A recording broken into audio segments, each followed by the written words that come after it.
అంతర్జాతీయ ఆంక్షలను ఉల్లంఘిస్తూ చమురు రవాణా చేస్తున్న రష్యా షాడో ఫ్లీట్ నౌకపై బ్రిటన్ కమాండోలు దాడి చేశారు. బ్రిటన్ రక్షణ దళాల చరిత్రలోనే ఇటువంటి ఆపరేషన్ జరగడం ఇదే మొదటిసారి. ఈ నౌకను ఆదివారం ఇంగ్లీష్ ఛానల్లో బ్రిటన్ దళాలు అడ్డుకుని అదుపులోకి తీసుకున్నాయి. ఈ ఆపరేషన్ గురించి బ్రిటన్ ప్రధానమంత్రి కీర్ స్టార్మర్ అధికారిక ప్రకటన చేశారు.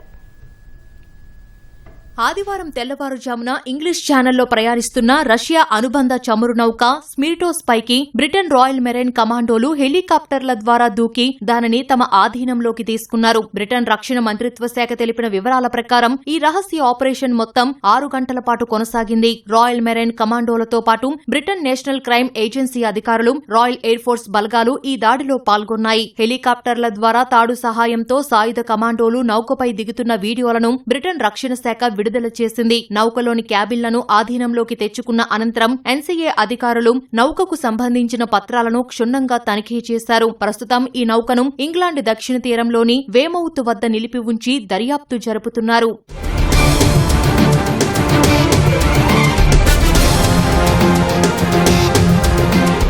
ఉక్రెయిన్పై రష్యా యుద్ధం నేపథ్యంలో అంతర్జాతీయంగా విధించిన ఆర్థిక ఆంక్షల నుంచి తప్పించుకోవడానికి రష్యా 700 నౌకలతో కూడిన ఒక రహస్య షాడో ఫ్లీట్ ను నడుపుతోందని బ్రిటన్ ఆరోపిస్తోంది. రష్యా చమురులో 75% ఈ నౌకల ద్వారానే రవాణా అవుతోందని చెబుతోంది. ఈ స్మిర్టోస్ అనే నౌకను గత ఏడాది జులైలోనే అంతర్జాతీయంగా ఆంక్షల జాబితాలో చేర్చారు. ఆంక్షల నుంచి తప్పించుకోవడానికి ఈ నౌక తన పేరును మిర్టోస్ నుంచి స్మిర్టోస్ గా మార్చడమే కాకుండా తాను ప్రయాణించే దేశపు జెండాను కూడా 2 సార్లు మార్చినట్లు ఆరోపణలు ఉన్నాయి. ప్రస్తుతం ఇది ఆఫ్రికా దేశమైన కామెరూన్ జెండాతో జూన్ 5న రష్యాలోని ఉష్టులుగా పోర్టు నుంచి ఈజిప్టులోని పోర్టు సయ్యద్కు చమురుతో బయలుదేరినట్లు శాటిలైట్ ట్రాకింగ్ ద్వారా గుర్తించారు. ఈ విజయవంతమైన ఆపరేషన్ పై బ్రిటన్ ప్రధాని కీర్ స్టార్మర్ స్పందించారు. ఈ చర్య రష్యాకు కోలుకోలేని మరో గట్టి దెబ్బ అని అన్నారు. పుతిన్ యుద్ధకాంక్షకు ఇంధనాన్ని అందిస్తూ ఆంక్షలు ఉల్లంఘించేవారు ఎక్కడా దాక్కోలేరని ఈ ఆపరేషన్ హెచ్చరిస్తోందని వ్యాఖ్యానించారు.